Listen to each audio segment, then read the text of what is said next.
ഒരു company B-T-S ലെവലിലേക്ക് move ചെയ്യുമ്പോൾ, അതായത് ബിൽഡ് ടു സ്യൂട്ടിലേക്ക് മൂവ് ചെയ്യുന്ന സമയത്ത് അവർക്ക് കിട്ടുന്ന ബെനിഫിറ്റ്സ് എന്തെല്ലാമാണ്?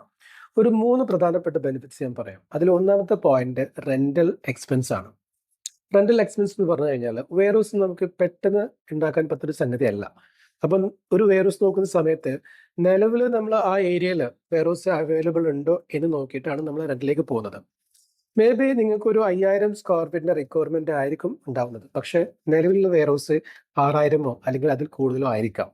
അപ്പോൾ നിങ്ങൾ അതിലേക്ക് ചൂസ് ആവും. അതിന്റെ റീസൺ നമുക്ക് 5000 സ്ക്വയർ ഫീറ്റ് പറയുന്ന സമയത്ത് അത് ഉണ്ടാവില്ല എടുക്കാൻ. അപ്പൊ അങ്ങനെ വരുമ്പം ഇവിടെ ₹1 എന്ന് പറയുന്നത് ₹1000 കാരണം ഒരു സ്ക്വയർ ഫീറ്റിന് ₹1 കൂടിയിട്ടുണ്ടെങ്കിൽ 1000 സ്ക്വയർ ഫീറ്റ് നിങ്ങൾ ₹1000 മന്ത്ലി നിങ്ങൾ എക്സ്ട്രാ പേ ചെയ്യണം. അങ്ങനെയാണെങ്കിൽ നിങ്ങൾ അത് ബി-ടി-എസിലേക്ക് പോകുന്നുണ്ടെങ്കിൽ നിങ്ങൾക്ക് ആ എമൗണ്ട് നിങ്ങൾക്ക് ഒഴിവാക്കാൻ പറ്റും. കാരണം നിങ്ങൾക്ക് ആവശ്യമുള്ള വെയർഹൗസിലേക്ക് മൂവ് ചെയ്താൽ മതി.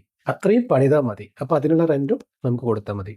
രണ്ടാമത്തെ പോയിന്റ് എക്സ്പാൻഡ് ചെയ്യാനാണ്.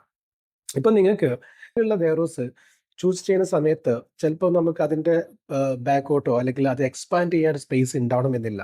എന്നാൽ നേരത്തെ നിങ്ങളൊരു ബി-ടി-എസ് പ്രോജക്റ്റിലേക്ക് മൂവ് ചെയ്യുകയാണെന്നുണ്ടെങ്കിൽ നമുക്കത് എക്സ്പാൻഡ് ചെയ്യാനുള്ള ഫ്യൂച്ചറിൽ എക്സ്പാൻഡ് ചെയ്യേണ്ടി വന്നാൽ നമുക്ക് അതിനുള്ള സൗകര്യം നമുക്ക് അവിടെ കിട്ടും.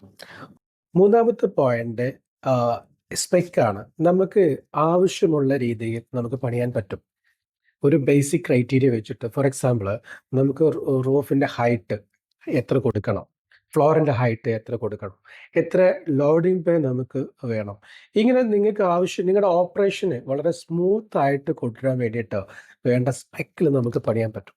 കാരണം ഇതൊരു വലിയ ബെനിഫിറ്റ് ആണ് കമ്പനിക്ക്. കമ്പനിയുടെ ഓപ്പറേഷൻ്റെ ലെവലിൽ നിങ്ങൾക്ക് കൂടുതൽ ടൈം ലാഭിക്കാം, ഓപ്പറേഷൻ വളരെ സ്മൂത്ത് ആയിട്ട് കിട്ടും.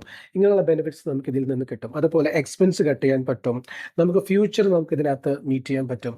ഇതെല്ലാം ഉൾക്കൊള്ളിച്ചുകൊണ്ട് ഒരു ബി-ടി-എസ് പ്രൊജക്റ്റിലേക്ക് നിങ്ങൾ മൂവ് ചെയ്യുകയാണെന്നുണ്ടെങ്കിൽ നിങ്ങൾക്ക് ബെനിഫിറ്റ്സ് ആയിട്ട് മാറും. സോ നിങ്ങളൊരു കമ്പനി ആണെങ്കിൽ നിങ്ങൾക്കൊരു കമ്പനി ഒരു റിക്വയർമെന്റ് ഉണ്ടെങ്കിൽ നേരത്തെ തന്നെ നിങ്ങൾ പ്ലാൻ ചെയ്യുകയാണെന്നുണ്ടെങ്കിൽ വിത്തിൻ 3 months കംപ്ലീറ്റ് വർക്ക് ചെയ്യാനും നമുക്ക് സാധിക്കും. അപ്പം അത്തരം പ്രൊജക്റ്റിലേക്ക് പോകുന്നതാണ് എപ്പോഴും കമ്പനിക്ക് ബെനിഫിറ്റ് ആയിട്ട് നിൽക്കുന്നത്.